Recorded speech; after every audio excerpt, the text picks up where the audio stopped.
Hello friends, నేను శరణ్యాని. ఇవాళ ఇది ప్రేమంటారా 5వ భాగం చదువుకుందాము. చూడు తేజ, ఇటువంటి వయసులో అన్నీ ఆకర్షణగా కనిపిస్తాయి, కానీ లైఫ్లో ముందుకు వెళ్ళలేరు అంటూ అక్కడే కూర్చున్నారు శ్రీధర్. నేను చెప్పేది శ్రద్ధగా విను తేజ. నానమ్మకు 2 కొడుకులు, అయినా కూడా నాకు ఉద్యోగం ఏమీ లేకుండా నేను బయటకు రావాల్సి వచ్చింది. అందుకు కారణం మీ అమ్మను నేను పెళ్లి చేసుకోవడం మా అమ్మకి ఇష్టం లేదు. ఆమెకు భారీ కట్నాలు తీసుకుని వేరే అమ్మాయిని కోడలిగా చేసుకోవాలని ఉండేది. కానీ నాకు డబ్బు పట్ల అంత ఇంట్రెస్ట్ ఉండదు. ఒక అమ్మాయిని పెళ్లి చేసుకుని నా స్టేటస్ పెంచుకోవాలనే అంత స్వార్థం, అజ్ఞానం నాలో లేదు. నా శక్తి కొలది మాత్రమే నేను బ్రతకాలి, కష్టపడాలి అనుకున్నాను. అందుకే ఉమ్మడిగా ఉన్న ఆస్తిలోనూ చిల్లిగవ్వ ఆశించలేదు. నాకు నచ్చిన అమ్మాయిని పెళ్లి చేసుకున్నాను. ఎందుకో తెలుసా? మీ అమ్మ మనసు మంచిది. దూర బంధువులైన మీ అమ్మను అప్పుడప్పుడు గమనించేవాడిని. ఏ స్వార్థం లేకుండా ఆమె కొన్ని పనులు చేయడం కళ్ళారా చూశాను.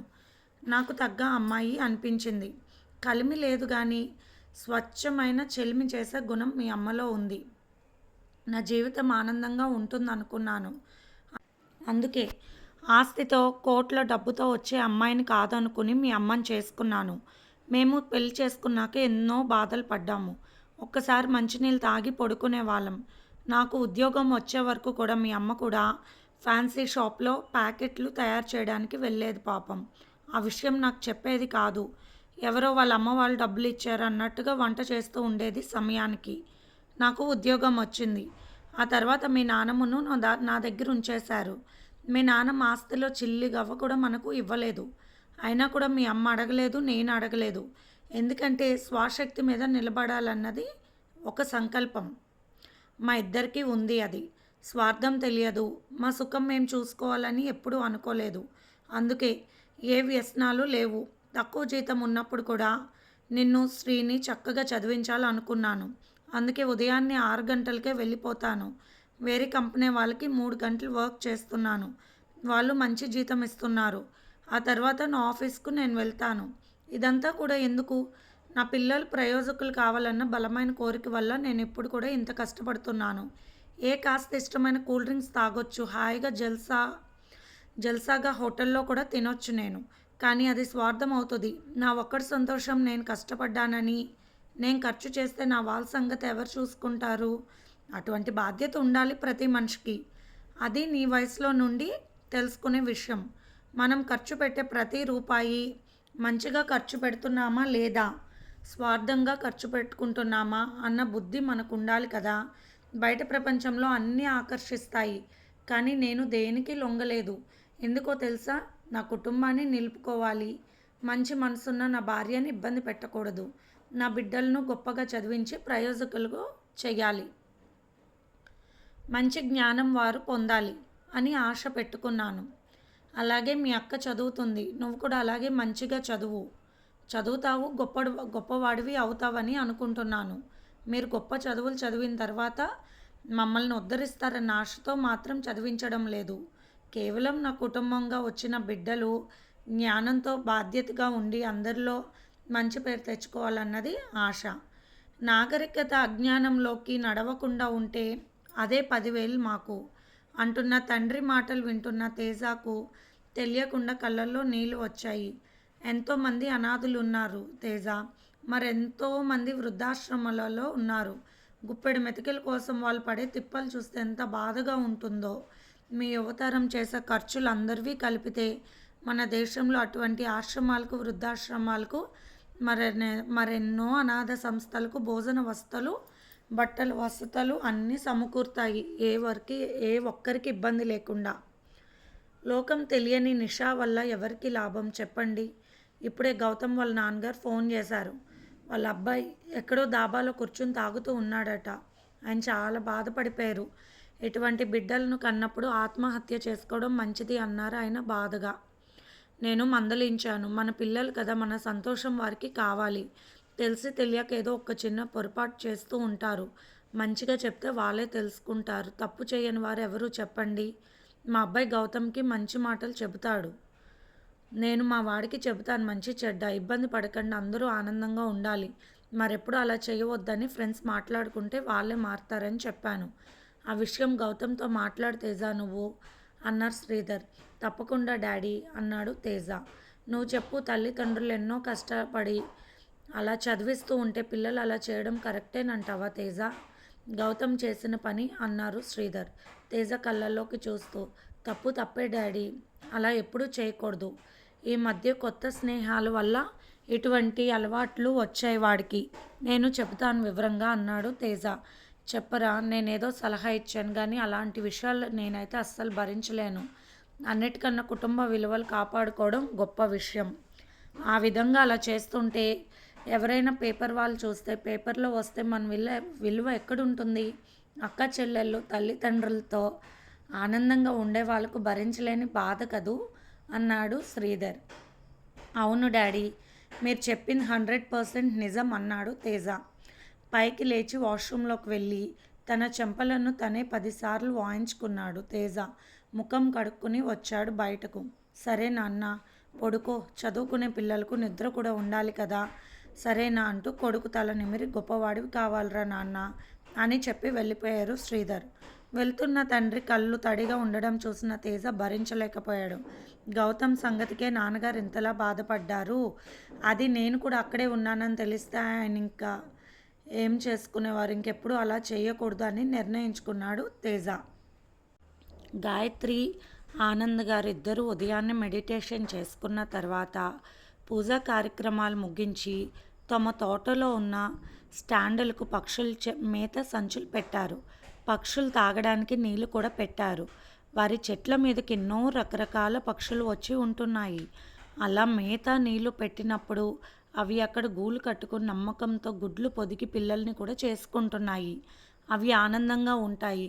వాటిని చూస్తున్న వారికి మనసు ఆహ్లాదంగా ఉంటుంది. ప్రతిరోజు దినచర్యలో అది ఒక భాగం. అక్కడే ఉన్న పెద్ద ఎక్వేరియంలో చేప పిల్లలకు మేతను వేశారు. ఆనంద్ ఒకవైపు, గాయత్రి ఒకవైపు చెట్లన్నాటికి నీళ్లు పట్టారు. అక్కడక్కడ చెట్లకు చీడ పడితే దానికి తగ్గ మందులు కావాలని చూసుకున్నారు. ఇక్కడ డాబా మీదకు వెళ్ళి భార్యాభర్త ఇద్దరు కూడా కలిసి అక్కడ ప్రత్యేకంగా ఉన్న అలమార తెరిచి వంట వస్తువులను బయట పెట్టుకున్నారు. కాయగూరలతో కిచడీ చేసుకున్నారు. అక్కడ ఏర్పాటు చేసుకున్న కుర్చీలో కూర్చుని హ్యాపీగా వేడివేడిగా టిఫిన్ తింటూ మాటల్లో పడ్డారు. మంచి వయసులో ఉన్నప్పుడే ఇద్దరి పేరు మీద బ్యాంకులో డబ్బులు వేయడంతో నెల నెల డబ్బులు వస్తూ ఉంటాయి.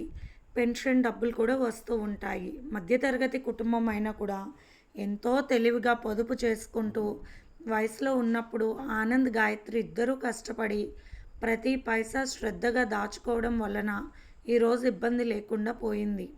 ఈ వయసులో ఉన్నప్పుడు కూడా నెలకు ఒకసారి చుట్టుపక్కల దగ్గర ప్రదేశాలకు వెళ్ళి చూసొచ్చేవారు పిల్లలతో. అలాగే సంవత్సరానికి ఒకసారి మంచి టూర్ ప్లాన్ చేసేవారు. ఏ వయసులో ముచ్చట ఆ వయసులో ముచ్చట్లను ఏదీ మిస్ కాలేదు వారి కుటుంబం. గాయత్రి గారు కూడా వయసులో ఉన్నప్పుడు టీచర్గా జాబ్ చేస్తూ ఇంటి దగ్గర ఆ కాలంలో వచ్చే ఫ్యాషన్ డ్రెస్లు హోల్సేల్లో క్లాత్ని తీసుకుని మిషన్ కుట్టడం తెలిసి ఇంటి దగ్గర పని లేకున్న అమ్మాయిలను నియమించుకుని వారితో బట్టలు కుట్టించి షాప్స్కు వేసేది బాధ్యతగా. అలా వేరే ఒకరి జీవనోపాధికి కూడా తోడ్పడేవారు. అన్ని విషయాలలో భార్యాభర్తలు ఇద్దరూ సమానంగా కష్టపడేవారు. అందువల్ల తెలిసేది కాదు, ఏదైనా ఇష్టంతో చేస్తే కష్టం అనిపించదు. అలా పిల్లలను కూడా జాగ్రత్తగా పెంచుకుని చదివించుకుని వారికి ఉద్యోగాలు రాగానే వారి బాధ్యతలు వారికి అప్పగించేశారు. పిల్లలు తమ కోసం డబ్బులు పంపాలి అని ఆశపడే అవకాశం లేదు. అలాగే తల్లిదండ్రుల దగ్గర డబ్బులు తీసుకోవాలన్న అలవాటు పిల్లలకు లేదు. అసలు అలాంటి అలవాట్లు చేయలేదు ఆనంద్ గారు. ఎవరి సంపాదనతో వారు జాగ్రత్తగా బ్రతుకుతున్నారు. అప్పుడే బాధ్యతగా బతకగలరు. జాగ్రత్తగా అనే దానికంటే స్వశక్తితో ఆనందంగా బతుకుతున్నారు. స్వార్థ సంపాదనతో పిల్లలను గొప్ప గొప్ప వాళ్ళను చేసి తమను ఒక వయసు దాటాక వారే చూడాలన్న భావాలు ఆనంద్ గారు, గాయత్రిలో లేవు.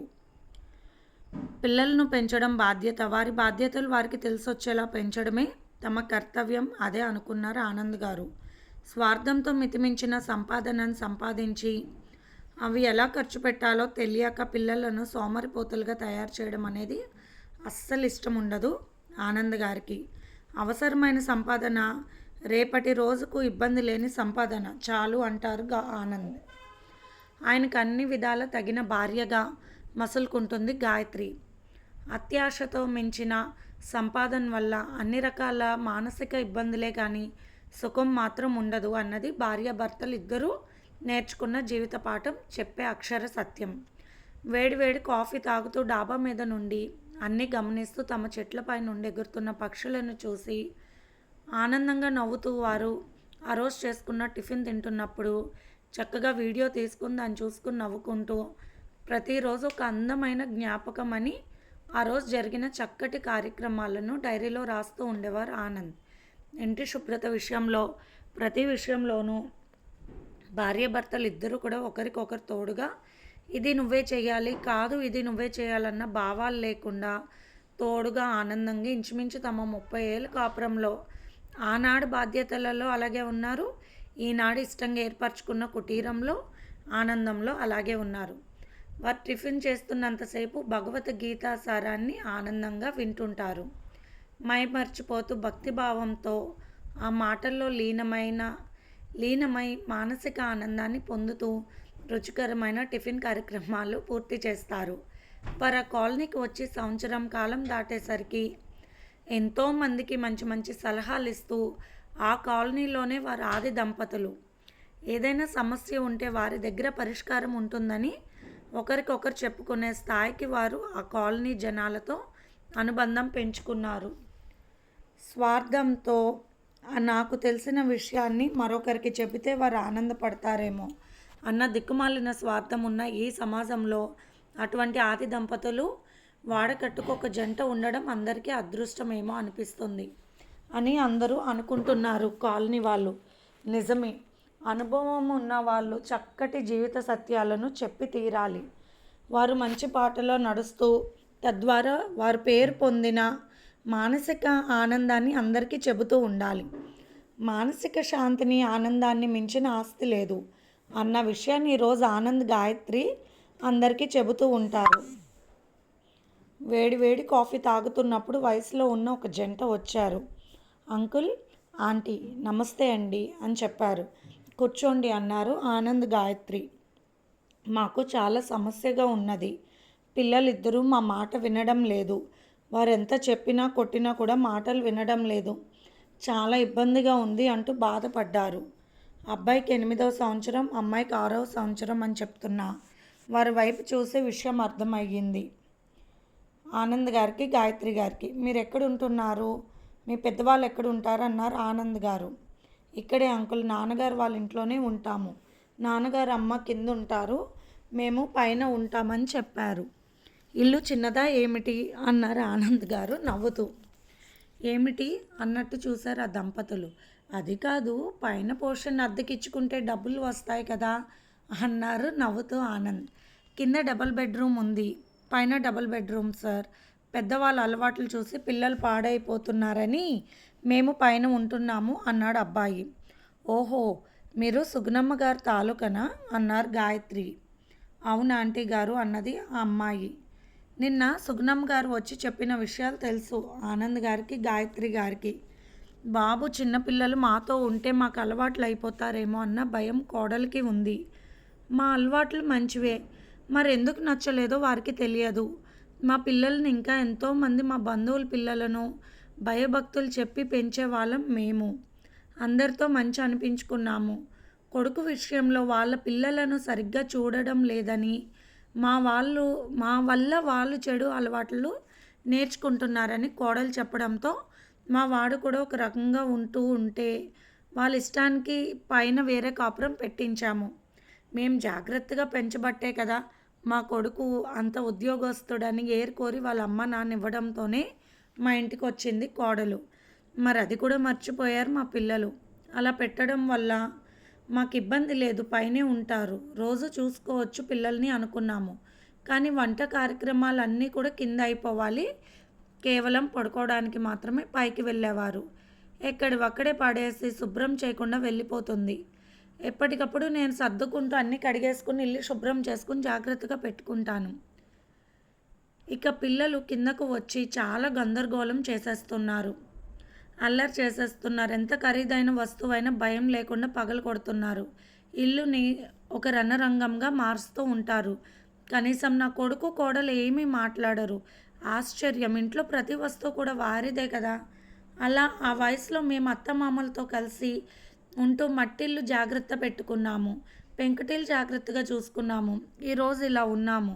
ప్రతి పనిని ప్రేమతో చేశాము. అందుకే ఏ వస్తువు పాడవుతున్నా బాధగా అనిపిస్తుంది.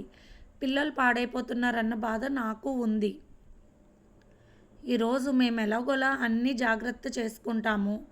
కానీ అసలు పిల్లలకు మంచి మనస్తత్వం రాదు. రేపటి రోజులు ఎలా ఉంటాయి? బాధగా అనిపిస్తుంది. అదే పైన నీట్‌గా అద్దంలో పెట్టుకుంటుంది. ఆమె పుట్టుటి నుండి తెచ్చిన ప్రతి వస్తువును జాగ్రత్తగా కాపాడుకుంటుంది. ఆ బుద్ధి నా కొడుక్కి లేదు మరి. పిల్లలు పైన అస్సలు ఏ వస్తువుని కదపరు. కింద ఇల్లు కూడా వాళ్ళదే కదూ! ఎందుకు పిల్లలు మనస్తత్వాలను చేతులారా చెడగొట్టుకుంటున్నారన్న భయం బాబు అని చెబుతున్న సుగుణమ్మ గారి మాటలకు చాలా వరకు ఇలాగే ఉంటున్నారు సుగుణమ్మ గారు. ఏ వస్తువు పట్ల, దేని పట్ల విలువ లేకుండా, ప్రేమ లేకుండా ఉంటున్నారు. అలా ఉంటే తర్వాత కుటుంబ వ్యక్తులపై కూడా నిర్లక్ష్యం వచ్చేస్తుంది పిల్లలు పెరిగేసరికి. పిల్లలు ఏదైనా తల్లిదండ్రులను చూసి నేర్చుకుంటారు. కింద ఒక పనికిరాని ఇల్లుగా భావించి పైకి వెళ్ళినట్లు పిల్లలు భావిస్తున్నారు.